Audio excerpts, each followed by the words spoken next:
वैसे जो बोलूंगा मैं, बुरा मत मानिएगा, क्योंकि मैं 60 साल का हो चुका हूं।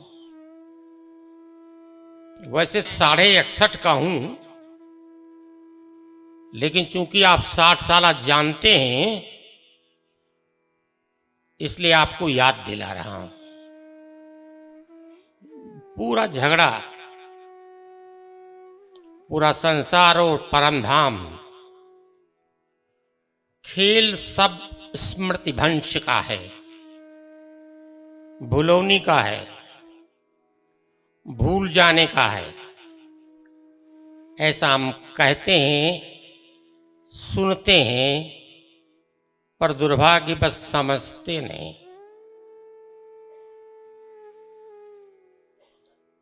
आप वहां से आए हैं जहां से सृष्टि की रचना, आपको कंफ्यूज नहीं करूंगा, ब्रह्मांड और यूनिवर्स और फलाना किन किन शब्दों का, क्योंकि शब्दजाल बहुत ज्यादा है और इसी भ्रमजाल से निकलना है।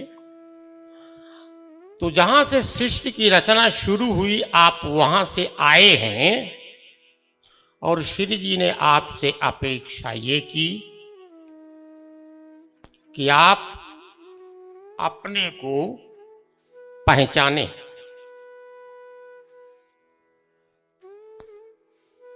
अबे और मैं ज्यादा इस भ्रम में आपको नहीं डालूंगा।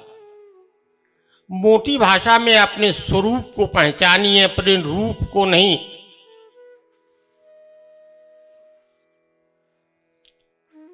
रूप में और आकार में तो हम स्त्री और पुरुष हैं, तमाम जातियों में बंटे हुए हैं, तमाम संप्रदायों में बंटे हुए हैं। दुर्भाग्य ये है, या सौभाग्य कहिए और हमारा दुर्भाग्य कहिए, कि धर्म बांटता नहीं, धर्म जोड़ता है, विविधता नहीं पैदा करता, एकता पैदा करता है। लेकिन धर्म के पहले जब हम विशेषण लगा देते हैं, तो वो विविधता को बताता है और हमें बांटता है। धर्म धर्म है, वो शाश्वत है, चिरंतन है, अपरिवर्तनीय है और सनातन है। धर्म होगा तो सनातनी।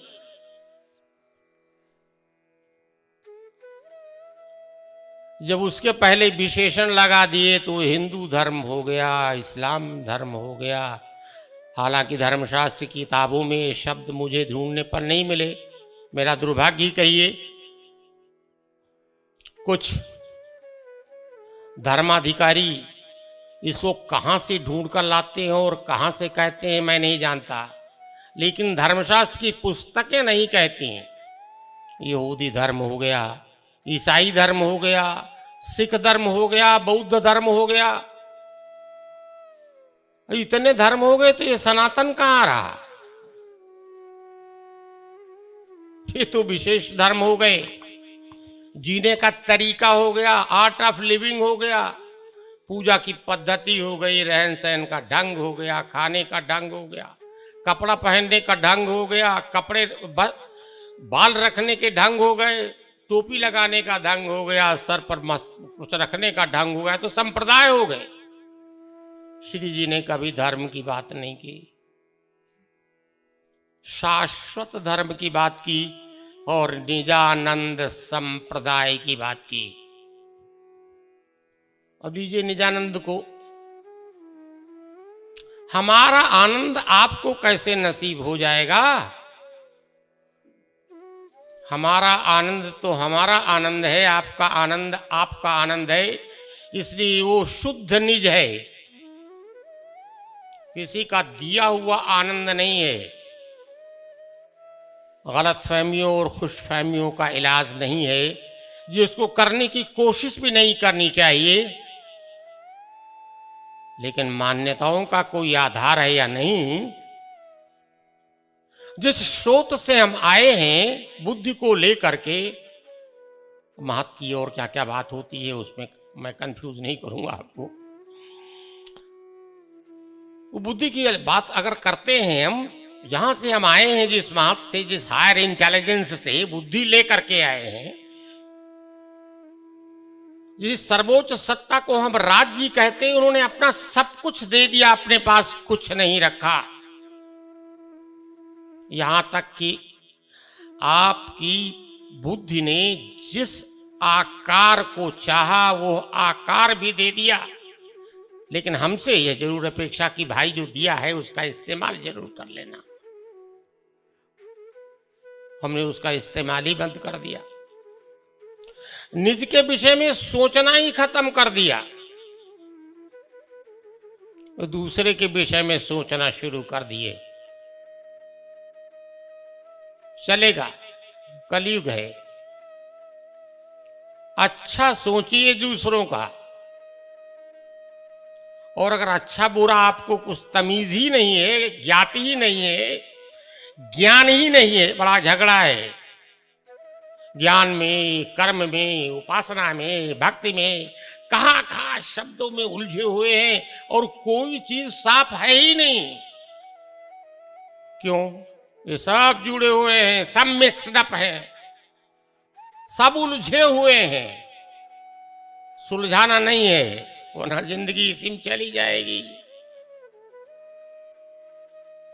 एक बैलेंस बनाना है, एक संतुलन बनाना है, एक ऐसा रास्ता अख्तियार करना है जिसमें कोई नाराज भी न हो और कोई ज्यादा खुश भी न हो जाए। ये एक जगह नहीं है, ये सुख दुख, रात अंधेरा, जय और पराजय यहीं तक सीमित नहीं है, ये सर्वत्र सीमित है। चाहे वो द्वैत हो, चाहे वो विविधताएं हों, उनमें एक समन्वय स्थापित करना है, जिसको योग कहा गया। सबको जोड़ दो, सजातीय हो विजातीय हो, सबको जोड़ दो, संयोग को योग बना दो, कर्म को भक्ति बना दो, ज्ञान को समझ बना दो, ज्ञान को पहचान बना दो। मेहनत तो करनी पड़ेगी भाई। मैं जो कह रहा हूं इसको पकड़ कर बैठ जाएंगे तो आगे की बात तो नहीं बनेगी। मुझे जो कहना था कह दिया।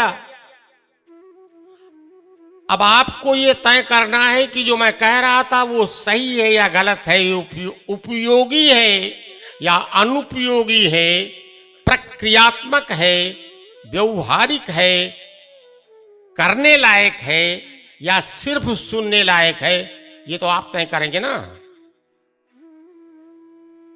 बुद्धि किस लिए दी गई? इसीलिए तो दी गई है। कान सुनने के लिए दिए गए हैं, ठीक है, लेकिन अपने को नहीं सुनते। हम आपके अपने, आप विचार तो कीजिए, अपना क्या है? आत्म है, स्वयं है, सेल्फ है, आत्मा है, यही तो है। और है क्या?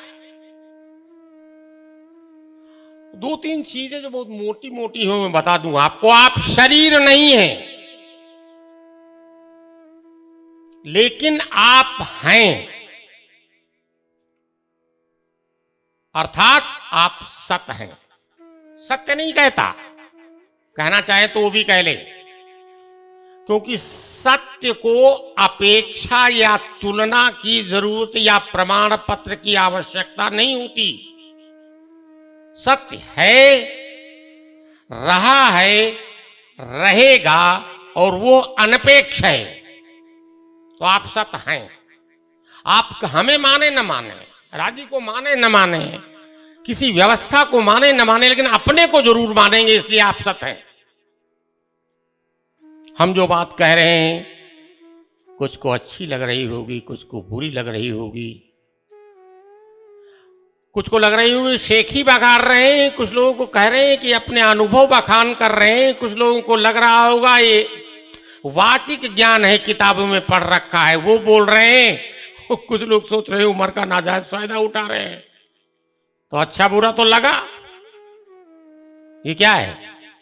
इसका मतलब आप में चेतना है, आप जीवित हैं, आप रिएक्ट कर सकते हैं, आप प्रतिक्रिया कर सकते हैं, अर्थात आप चित्त हैं, चित्त।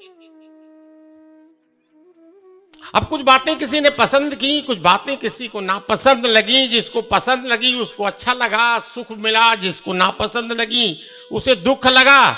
तो इसका मतलब ये आनंद भी मिल गया आपको, तो आपको सच्चिदानंद हो गए महाराज।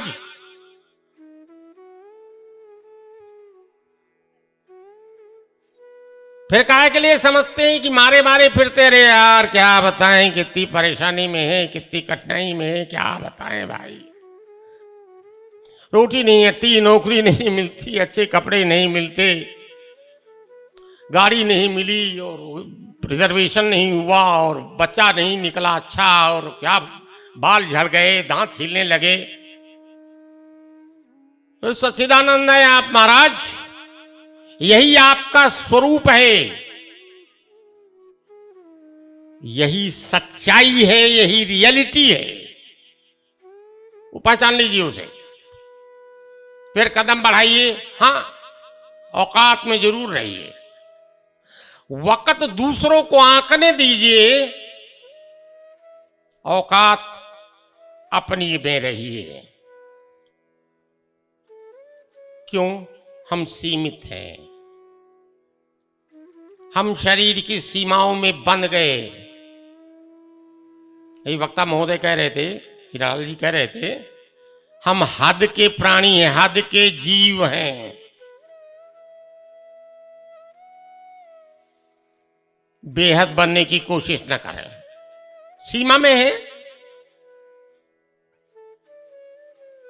बेहद जो जिसको हम ब्रह्म कहते हैं, ब्रह्म और आत्मा का अर्थ एक होता है। इसमें बिला वजह बीच में दरार फैलाने की, समुद्र डालने की उसमें जरूरत नहीं।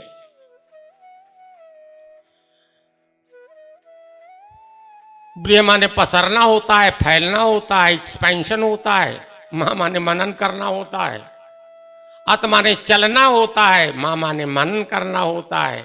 तो आत्मा और ब्रह्म में कोई अंतर नहीं है, सिर्फ अंतर है तो सीमा का है। एक अनंत है, ब्रह्म अनंत है, हम शांत हैं। ब्रह्म पूर्ण है, हम अपूर्ण हैं, लेकिन लक्षण से मूलतः हम एक हैं, इसलिए हमारे मूल संबंध हैं। कल स्वामी जी मूल संबंध की बात बता रहे थे। हमारे सुरखाब के पर क्यों लगे हैं थोड़े, इसलिए मूल संबंध है नहीं। हमारी पहचान वही है जो पहचान ब्रह्म की है। ये हम थोड़े बताएंगे, किताब ग्रंथ और धर्मशास्त्र थोड़े बताएंगे, तो आपको समझना होगा और फिर आगे बढ़ना होगा। जो जहां से आए हैं वहां पहुंचने में किसको मजा नहीं आता है। लौटिए उस स्थान को, अपने मूल घर को, जिस मूल घर से आप आए हैं। ये तो पाही है, पाही माने टेम्पररी घर है। ये तो बुकिंग है रेलवे की, स्टेशन पहुंचने के बाद उतर जाना है। हम मूल घर पर क्यों नहीं जा सकते? क्योंकि हमने अपना संसार बना लिया। वो जिसने ये संसार बनाया था उसको भूल करके हमने अपना संसार बना लिया।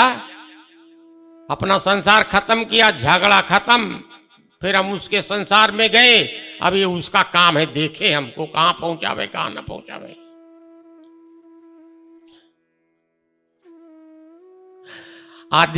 आध्यात्मिकता और अध्यात्म कोई बहुत अच्छी चीज नहीं है। जिसको लगे कि अच्छी चीज नहीं है, उसे इसमें झक मारने की जरूरत नहीं। अगर लगे कि अच्छी चीज है, इसलिए नहीं कि लोग समझते हैं कि हाँ ये तो बड़ा धार्मिक हो गया, अरे बाप रे बाप क्या कहने इसके। वाहवाही के लिए जो आता है उसकी बात छोड़िए, वो भी अच्छी बात है, नथिंग रॉन्ग, संसार है, हर प्रकार के लोग हैं। लेकिन छल दंभ मत कीजिए। या तो आप काम, क्रोध, माया और मन, इनको जान लीजिए कि रकम क्या है, चीज क्या है, और बिना जाने हुए पानी पीकर के गाली देना बंद कर दीजिए। क्यों गाली दे रहे हैं? किताबों में लिखा हुआ और बताया गया है। आप अपनी बुद्धि का प्रयोग क्यों नहीं करते? आपको सभी शक्तियां दी गई, क्यों नहीं प्रयोग करते? काम, क्रोध, मन और माया को आप समाप्त कैसे कर सकते हैं, उस पर नियंत्रण कैसे कर सकते हैं, जब वो आपसे उनका मूल संबंध है और जिस मूल घर से आप आए वहां से आए हैं वो नहीं, नामुमकिन, नियंत्रण असंभव। जो कहते हैं नियंत्रण संभव, वो झूठ बोलते हैं। कर क्या सकते हैं? अपने काम ले आए हम। स्वामी जी ने, श्री जी ने यही कहा है। हमको वाणी का बहुत ज्ञान नहीं है, इसलिए मैं उसमें हाथ नहीं डालूंगा, लेकिन श्री जी ने यही कहा है कि जो शक्तियां, जिनको आप अपना दुश्मन समझते हैं, उनका ऐसा उपयोग कीजिए कि एक सेना बना करके चढ़ाई कर दीजिए आध्यात्मिकता पर पहुंच जाइए वहां पर। क्यों नहीं करते हम? सदुपयोगता में लाइए, दुरुपयोग मत कीजिए। तो क्या करेंगे? ये तो पता ही नहीं कैसे सदुपयोग करें, कैसे दुरुपयोग करें, क्योंकि छोटी बात तो नहीं है। इसके लिए बहुत बड़ी बौद्धिकता चाहिए, विद्यावानता होना चाहिए, विद्यावान होना चाहिए, है नहीं हम? तो हम उस पर थोड़ा सा नियंत्रित करने की कोशिश करें। जब कोई हमें गाली देगा तो हमें प्रतिक्रिया न हो तो हम इंसान नहीं, पागल हैं। प्रतिक्रिया होगी, थोड़ी देर में हो, तीव्र न हो, नरम हो, मतलब हम रेगुलेट कर सकते हैं इन्हें, इन पर संयम कर सकते हैं, लेकिन नियंत्रण नहीं कर सकते हैं। इन पर हम लगाम नहीं लगा सकते। जो हम कर ही नहीं सकते, उसके लिए काहे के लिए परेशान है? नहीं, हमको बताया गया है कि बड़ी खराब चीजें। अरे भाई, खराब चीजें तो बहुत हैं। सेंट बनाया गया कि आप सुगंधी देने लगे। अभी गंध की बात आई थी। गंध तो गंध है, चाहे वो सुगंधी हो चाहे दुर्गंधी हो। एक गंध की एक सीमा सुगंधी है, एक दूसरी सीमा दुर्गंधी है, क्योंकि संसार की रचना इस विरोधाभास पर ही हुई है। विरोधाभास मिटा, संसार गया, समता आई। ये हमारे कहने से थोड़े आएगी, ये आपके समझने से आएगी। तो जानना खत्म कीजिए, पहचान शुरू कीजिए, अंडरस्टैंडिंग शुरू कीजिए। नॉलेज को मारिए गोली। अभी हम नॉलेज को प्रमुखता देते रहे, अंडरस्टैंडिंग तो हम जानते ही नहीं। तो इसलिए पहचान आएगी ध्यान से, अपने अनुभूति से। अनुभव होगा इंद्रियों से, अनुभूति होगा ध्यान से। जो स्व है, जो आत्मा है, वो जब किसी चीज को जान लेता है तो उसे समझना कहते हैं, अनुभूति कहते हैं। वो अपनी हो जाती है, फिर उसे कोई छीन नहीं सकता। विद्या तो छीन भी सकता है। डेढ़ा ढैया व्हाट इज दैट, पहुंचा समथिंग लाइक दैट। वो 1.5, 2.5 और 3.5 का जो मल्टीप्लिकेशन चार्ट बचपने में हम लोगों को सिखाया जाता है, हम में से बहुतों का, हमारी उम्र वाले बहुत लोग बैठे होंगे, याद नहीं होगा। आप तो इस्तेमाल में नहीं है, इसलिए भूल गए। तो लगा रहना जरूरी है। मुन्ना भाई लगे रहो वाला जो फिल्म बनी थी, और लगा रहना जरूरी है, इसलिए वाणी का पढ़ना जरूरी है, इसे ध्यान रहे। लेकिन अपने को भूल कर मत पढ़ो, लेकिन अपने को जागृत मानकर पढ़ो। जाप करना है कीजिए, आप चाहे तारतम मंत्र का जाप कीजिए, चाहे आप किसी और श्लोक का पढ़िए, लेकिन उसका अर्थ तो समझ लीजिए महाराज, उसका सही उच्चारण तो समझ लीजिए, जिससे अपने पारिवारिक जनों को आप कुत्तों का समूह न कह जाएं, स्वजन को स्वजन न कह जाएं। झगड़े का काम है, इतना तो दिमाग में रखा नहीं जा सकता। अपच हो जाएगी, हर्रा खाना पड़ेगा, मत कीजिए। हृदय को जागृत कर लीजिए, उससे असली काम लेना शुरू कर दीजिए। पंपिंग स्टेशन तो है ही, वो काम कर रहा है, वो नहीं है हृदय, वो कहीं और है। ढूंढते रहिए, मिल जाएगा, लेकिन वो ध्यान से मिलेगा, ज्ञान से नहीं मिलेगा, ध्यान से मिलेगा। ढूंढते रहिए, हृदय का इस्तेमाल करना शुरू कर दीजिए, उसकी स्विच ऑन कर दीजिए। झगड़े में पड़ने की जरूरत नहीं, जो बोले करते जाइए, सही तो सही, गलत तो गलत, मजा आ जाएगा। चलिए, बहुत कुछ बातें मैं बोल गया। अगर मेरी ये बात, चाहे वो तथ्यपरक हो या तथ्यहीन हो, इस पर आप विचार करेंगे तो इससे हानि होने की आवश्यकता नहीं है। लाभ मिले या न मिले, यह आपके ऊपर है कि आप कितना लाभ लेना चाहते हैं। सभी सुंदर साथ को प्रणाम। एक बार जयकारा बोल लीजिए। श्री प्राणनाथ प्यारी की, श्री सतगुरु महाराज की प्रणाम जी। अधिक जानकारी हेतु हमारी वेबसाइट www.spjin.org पर आएं और हमारे YouTube चैनल को सब्सक्राइब करें। धन्यवाद।